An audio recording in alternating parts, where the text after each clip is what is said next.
¿Qué tal, amigos de Cadena Sur? Este es su programa Efecto Mariposa con Rafael Anaya. Como cada jueves, tenemos un tema interesante que compartir con ustedes y en esta ocasión invitamos a un periodista independiente que es autor o responsable de la columna de La Ley de Herodes, quien es Miguel Ángel Isidro. ¿Cómo estás, Miguel Ángel? Un gusto tenerte aquí en Efecto Mariposa.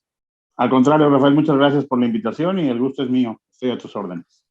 Pues mira, el tema que, pues de lo que hemos platicado en estos días aquí en el Efecto Mariposa y en todos los medios de comunicación, pues ha sido lo de la marcha, las consecuencias, tal vez, las consecuencias, pero sobre todo, como decíamos antes de empezar, el trasfondo de esto, si la gente lo entiende o no. Por eso es que el título de este programa es Marchas para transformar a México. O sea, ¿es una pregunta o es una afirmación? ¿Tú cómo lo ves, Miguel Ángel? Bien, pues es interesante y creo que hay mucho que abordar al respecto, pero creo que es básico para entender lo que está ocurriendo, pues sí, cómo empezó toda esta situación que se está dando ahora. Hace un par de meses el presidente Andrés Manuel López Obrador anuncia su intención de efectuar una reforma electoral, una reforma política, que implica además una serie de modificaciones constitucionales, lo cual es sin duda algo necesario, es algo que hace falta. El tema es que a raíz de este anuncio y de la publicación o de que se hizo pública la iniciativa del contenido de esta reforma, pues empezaron distintas observaciones, incluso se comenzó a generar una narrativa, pues yo creo que también un tanto apresurada, diciendo que se estaba pretendiendo destruir o liquidar al Instituto Nacional Electoral, al famoso INE. Y por eso es que en una primera instancia se generó hace ya algunos días pues una primera marcha donde el llamado fue a decir, o la consigna central era el INE no se toca. En mi particular opinión, yo creo que no solo el INE, sino todas las instituciones de México no solo se deben tocar, se deben someter a una permanente revisión, a una permanente evaluación para saber si realmente están cubriendo el servicio y las funciones que la ciudadanía les encomiendan, porque esto no es nada más un asunto que debe venir desde la presidencia de la República. Creo que las instituciones nos atañen a todos. Y bueno, ahora vemos que tras esta marcha que se dio, que algunos la consideran una marcha ciudadana, otros consideran que no, que fue más bien una marcha opositora en la que se colgaron como de manera oportunista muchos de los líderes de los distintos partidos y grupos opositores o antagonistas a la 4T, pues ahora se anuncia una contramarcha, ¿no? Y algo medio sui generis, ¿no? O sea, anuncia desde el gobierno, el propio presidente, dice, pues la gente pide que marche. De hecho, él no toma la iniciativa, él asegura que la gente, nunca dice cuál gente, pero nada más dice la gente me está pidiendo que marche, y de tal suerte que el próximo 27 de noviembre, pues habrá una contramarcha o una réplica a la marcha anterior, encabezada por el propio presidente de la República, y en el marco también de pues un movimiento interesante de adelantar unos días su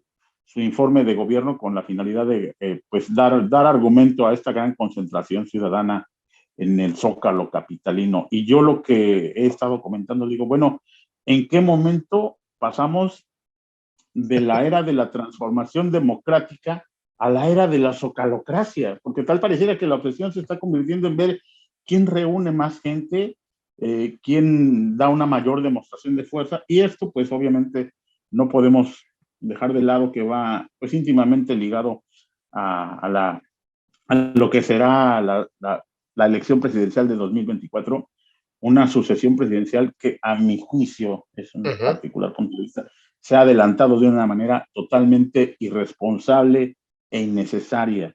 Tenemos demasiadas cosas que atender en este país como para estar pensando con 2 años de anticipación o incluso un poco más, porque el famoso baile de las corcholatas inició ya desde hace bastante tiempo. Sí. Y estamos en una situación en la que se vive, se respira, se come y se duerme en función de lo que vendrá en el 24. Y creo que hay todavía muchas tareas pendientes por atender.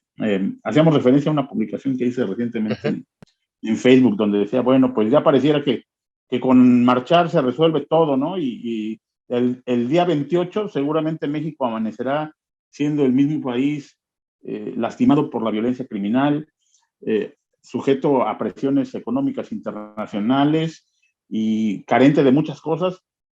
Y bueno, ¿y qué se va a lograr? O sea, creo que esa es la pregunta que está en el aire. Qué bueno que se haga uso de esta prerrogativa ciudadana, que es la movilización pública. Qué bueno que se haga uso de la protesta contra cualquier cosa. Creo que es legal y es legítimo manifestarse, pero creo que lo que hemos perdido de vista es el punto central de la discusión. México requiere una reforma política, sí lo requiere. ¿Por qué hacerla ahora? ¿Por qué en medio de este ambiente tan contaminado por la asociación presidencial, cuando se pudo haber iniciado una reforma de muy amplio consenso y que incluso pues permitiera el ejercicio de lo que tanto ha argumentado el gobierno federal, que sería recurrir a una amplia consulta nacional? No se trata de que una reforma política sea la iniciativa de un solo hombre y que diga cómo debe ser, cómo debe venir. Creo que tienen puntos muy positivos la reforma propuesta por Andrés Manuel López Obrador, principalmente en lo que tiene que ver con reducir el costo de los procesos electorales, reducir el financiamiento público a partidos, reducir el número de legisladores, aunque habría que checar un detalle ahí porque hay un truquito ahí en la fórmula que está planteando el presidente. Pero creo que también hay otras cosas que a mi juicio no ayudan en mucho. Por ejemplo, la idea de someter a votación popular la designación de consejeros electorales y magistrados del Tribunal Electoral del Poder Judicial es un despropósito por completo. Yo quiero poner un ejemplo que a lo mejor va a ser muy burdo, si me lo permites. Vamos a suponer que tenemos la fortuna de que en nuestra colonia o allá en Jojutla, donde tú resides, que alguien tenga la iniciativa de organizar un torneo municipal de fútbol, que seguramente lo hay, y que, bueno, pues se inscriban equipos de cada colonia, de cada una de las comunidades que integran al municipio, y que llegue el momento de elegir a los árbitros. Y que resulte que, bueno, podría ser muy sano que los integrantes de los equipos, los directivos, los dueños de los equipos, propongan un listado de árbitros y que todos los involucrados votasen por él. Conste, estamos hablando de un torneo de fútbol que es una cuestión hipotética. Pues quisiera pensar entonces que sería un poco injusto que el equipo que tenga más porra, pues ponga a su árbitro, ¿no? Ponga a su árbitro. A su propio árbitro, y resulta que al rato el equipo mayoritario pues va a ser dueño de la cancha, del balón, de las porterías, de la porra y hasta del árbitro. Entonces, creo que hay que ser muy cuidadosos con esta situación. En nuestro modelo de democracia representativa, la elección de servidores, bueno, no son ni servidores públicos, de representantes populares, tiene una función muy específica y el hecho de que sean electos tiene un sentido constitucional. Si ustedes bien recuerdan, no me dejarás mentir, Rafael, existe esta controversial figura del fuero constitucional del que gozan diputados, alcaldes, gobernadores, y que para desproveerlos de esta figura es necesario incluso iniciar un juicio de desafuero. No es fácil quitar a un representante popular, porque precisamente su compromiso o su función, la función deriva de una decisión popular. Imagínate qué ocurriría si elegimos a los magistrados, elegimos a los integrantes del órgano electoral y por esta misma condición de autonomía que les estamos dando, no tenemos facultad para quitarlos si no funcionan. Exacto. Entonces ahí hay una total contradicción, es algo que no tiene lugar. Yo creo que la designación de personajes tan importantes como los consejeros y los magistrados electorales debe ser sujeta a un proceso sumamente transparente y que pueda desproveer esta difícil decisión de cualquier tipo de compromiso político, pero sobre todo, ¿qué chiste tiene que elijamos a las personas más populares? Eso no es un concurso de popularidad, necesitamos personas capaces. Capaces, exacto. Es decir, que tengan conocimiento jurídico, que tengan conocimiento de estadística, que tengan incluso conocimiento de cómo funcionan los medios de comunicación, porque una parte muy delicada del trabajo que hace el órgano electoral es vigilar que se cumpla la norma en materia de propaganda electoral. Yo incluso creo que lo más saludable, es una idea que he compartido con quienes me lo han permitido, es que se organice una especie de examen público de oposición para que quienes lleguen a ocupar un asiento en el Consejo General del IFE sean personas que vengan respaldados por un conocimiento académico y una formación, porque no son representantes populares. Desistamos de esa idea. No están ahí para representar al territorio, a la población, a un estado. Sí representan a la sociedad, pero para el cumplimiento de una tarea que requiere de un gran conocimiento técnico y jurídico. Entonces, claro, sí, son organizadores realmente, ¿no? O sea, administradores de esas fuerzas. Mira, es tan fácil como esto. Yo tengo amigos entrañables por los que seguramente podría dar la vida, pero no jamás los invitaría seguramente para hacer un negocio, precisamente porque en el conocimiento y en la confianza podríamos caer en errores. Si tú vas a organizar un negocio, pues contratas a las personas mejor capacitadas para las tareas que se van a desarrollar. En este caso, no veo por qué tengamos que someter la integración de un órgano electoral a un concurso de popularidad para ver quién es más querido por las masas. No se trata de eso, no los queremos para eso. Sí, yo creo que una parte de lo que quieres decir es que, o bueno, creo yo que necesitamos un poquito más de conocimiento sobre las funciones que debe de tener cada uno de los funcionarios que son elegidos, ¿no? Porque a final de cuentas, como que hay un límite de los ciudadanos donde podemos llegar y decir, bueno, hasta acá yo elijo y ya después confío en que los que elegí van a tomar las mejores decisiones para poder establecer un equilibrio de fuerzas que favorezca tanto a la parte política como a la parte social. Es lo que entiendo que quieres, que se está planteando. Así es, y sobre todo también entender que creo que los distintos puntos de la propuesta de reforma electoral de Andrés Manuel López Obrador son positivos, pero no todos son urgentes. Por ejemplo, no podemos pensar ya en función de la elección siguiente, de la elección federal del 2024, pensar en una renovación integral del Congreso. Eso debería ser un proceso que debe llevar más tiempo, porque si hay un problema, hay quienes piensan muy fácilmente, es que por los diputados plurinominales nadie vota. Bueno, ojo, cumplen una función que es representar a ciertas porciones de la población que no están debidamente integradas en la distritación. Esa es la función que cumplen los diputados plurinominales. Claro que en nuestro país los partidos políticos lo han pervertido porque lo convirtieron en un sistema de cuotas para premiar a sus distintos cuadros, a sus dirigentes, y es de la función que cumple. Pero te voy a poner otro ejemplo de por qué es tan delicada esta decisión.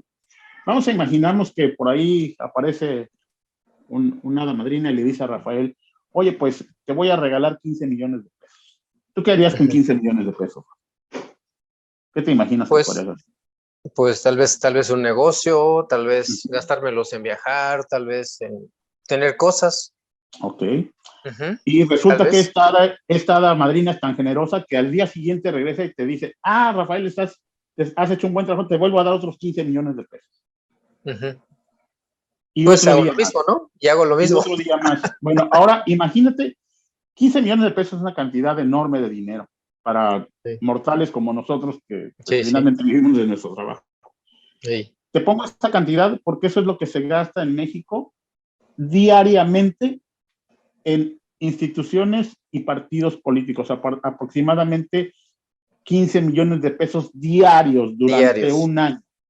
Porque si el último presupuesto asignado al IFE, que también es una trampa porque la mayor parte de ese dinero finalmente va a dar a las prerrogativas de los partidos, fue superior a los 5,200 millones de pesos. O sea, perdón, 55,200. Me estaba quedando corto. Imagínate, o sea, es una cantidad estratosférica de dinero. Sí. Cualquier iniciativa de reforma electoral que no sea pensada en función de la transparencia será una reforma inútil. Claro. quiero pensar que, obvio, el presidente López Obrador pues, ha sufrido en carne propia lo que son los embates de una elección en desventaja. Él argumenta que en 2 ocasiones le cometieron fraude electoral. Yo creo que es un asunto más complejo de solamente robarse las urnas. Hay muchas formas de engañar a la justicia electoral. Pero si nos damos cuenta, a pesar de la enorme cantidad de dinero que se destina en México a los partidos, en términos reales, no hemos podido impedir que los funcionarios públicos dejen de desviar dinero a las campañas. Que el crimen organizado, sea cual sea su conformación y su localización geográfica, esté metiendo dinero a campañas. Claro. Que quienes llegan a un cargo de elección popular llegan comprometidos porque ya hubo gente que les dio dinero para llegar a un cargo y se ven necesitados de pagar. Hay también algo que hay que decir. Hay partidos políticos en México que viven casi exclusivamente de las prerrogativas, es decir, sin el dinero del gobierno no existirían. Cuando la ley incluso los faculta a desarrollar mecanismos para su autofinanciamiento. Pocos partidos lo hacen. Entonces, imagínate, estamos gastando en elecciones y en partidos políticos básicamente una cantidad de dinero similar al presupuesto anual de un estado como Yucatán. Y aún así nadie está contento con el resultado de las elecciones. Oye, pues qué mal negocio, ¿no? Miguel Ángel, vamos a ir a un corte aquí en Efecto Mariposa.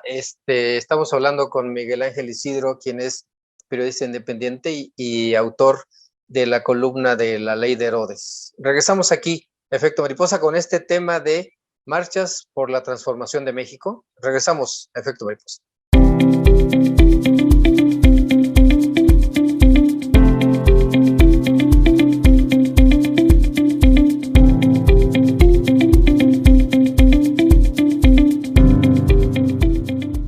Cadena Sur Multimedios es el medio ideal para tu publicidad. Nuestras plataformas digitales llegan a más de 90,000 seguidores todos los días, con lo que te damos audiencia garantizada. Déjanos ayudarte. Llámanos o haz contacto con nosotros a través de nuestras diferentes redes sociales y de seguro tus ventas mejoran. Sintoniza todos los noticiarios y programas originales de Cadena Sur Multimedios a través de tu pantalla inteligente en nuestra dirección de YouTube. Si cuentas con una pantalla Smart, es muy sencillo. Solo entra a la aplicación de YouTube, busca nuestra dirección, Cadena Sur Noticias, a la hora de nuestros programas o a cualquier hora. Y listo, no te quedes fuera. Información y entretenimiento desde la comodidad de tu hogar con Cadena Sur Multimedios.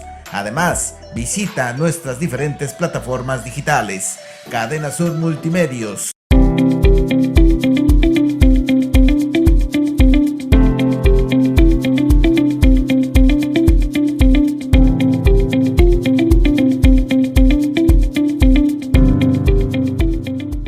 Regresamos aquí a Efecto Mariposa con este tema de marchas por la transformación de México, y yo le comentaba a Miguel Ángel Isidro, que nos acompaña esta noche en Efecto Mariposa, sobre este asunto de si la intención de estas marchas hace realmente una transformación también en la gente, porque se habla de que una transformación de la 4T, pero yo hace rato estoy aquí de visita con algunos familiares en este momento, y les preguntaba yo, ¿y en qué te transforma una marcha? A ti en lo personal, ¿no? O sea, ¿crees que contribuyes en algo a la transformación del país, salir a una marcha, a la que pasó el domingo pasado, a la que viene el 27? ¿Tú qué contribuyes? Y por eso es el planteamiento de esta pregunta.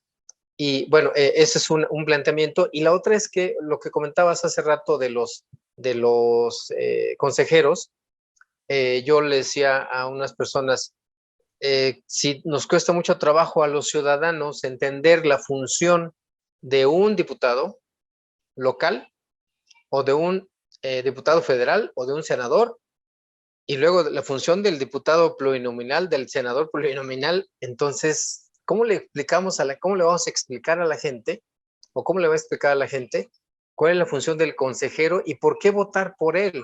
El ejemplo que ponías, ¿no? O sea, ¿cómo le vamos a hacer para que no se convierta esto en nada más en un ir a votar porque hay que ir a votar, porque hay que ejercer un derecho, entre comillas, pero que no sabemos para qué sirve ese derecho?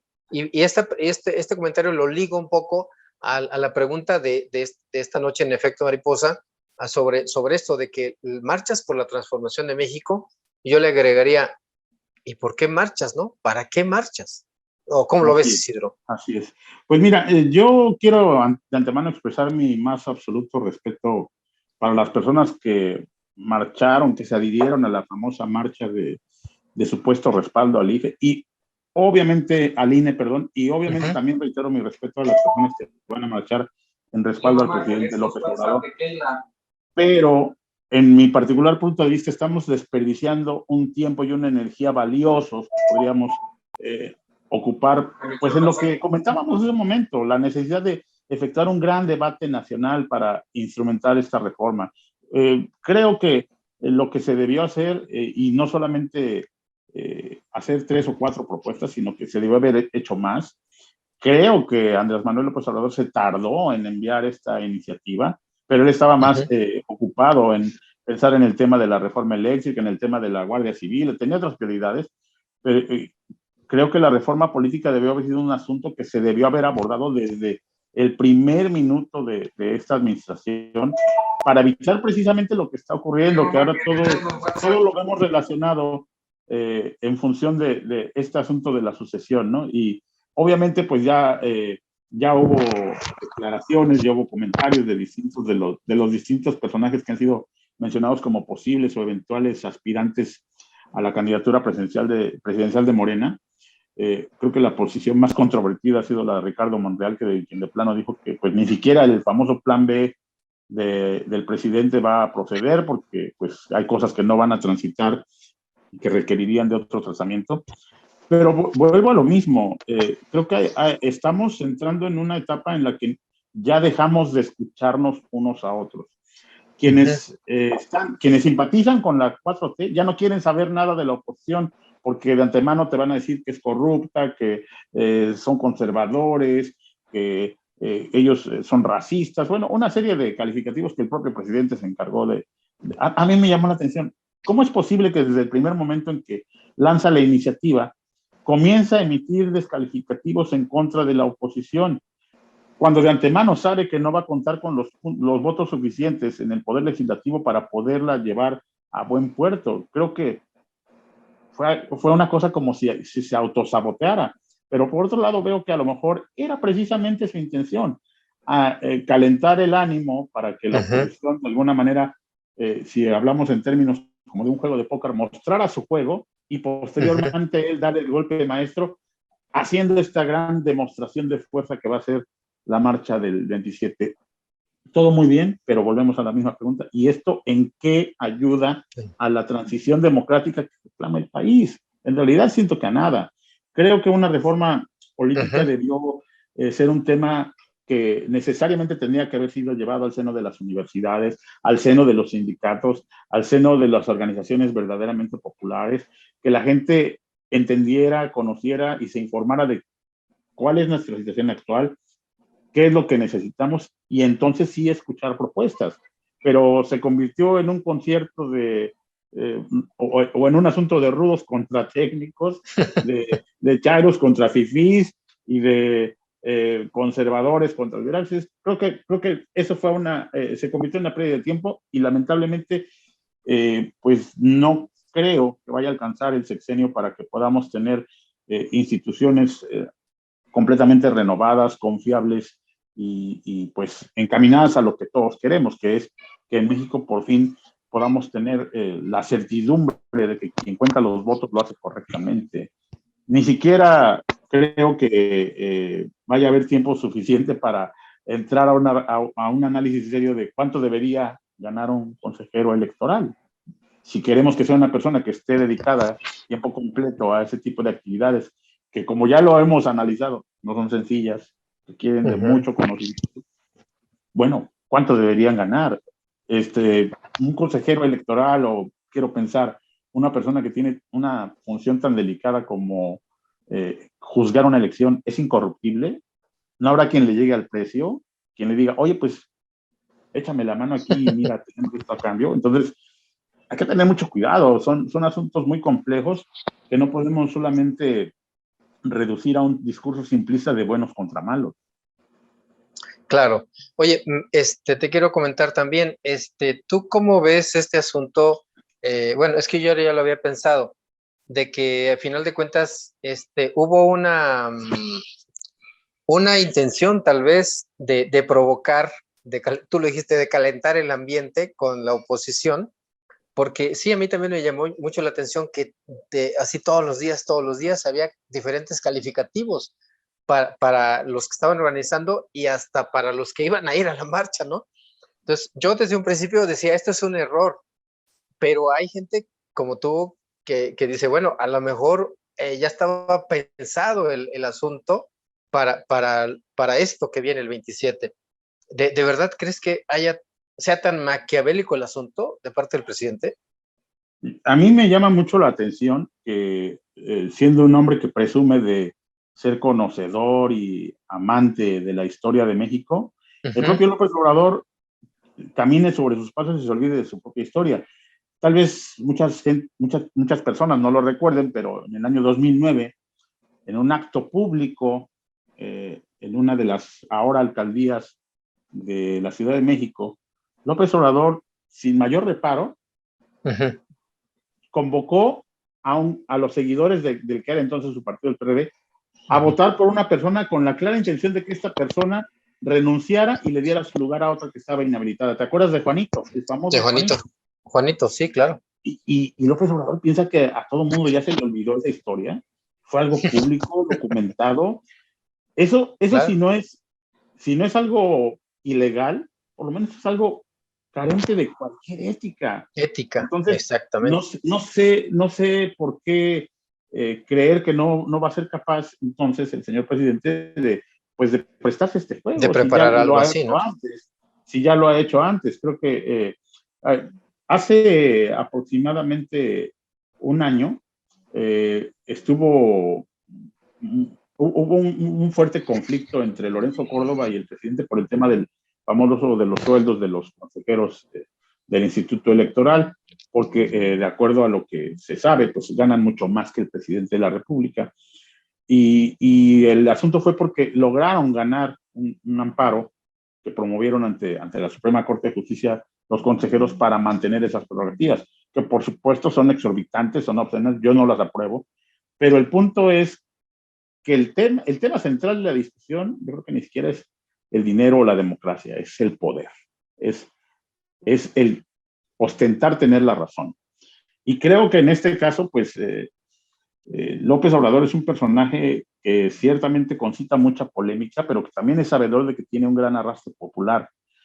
Lamentablemente, pues el arrastre popular no necesariamente tiene que significar que va a tener la razón en todo.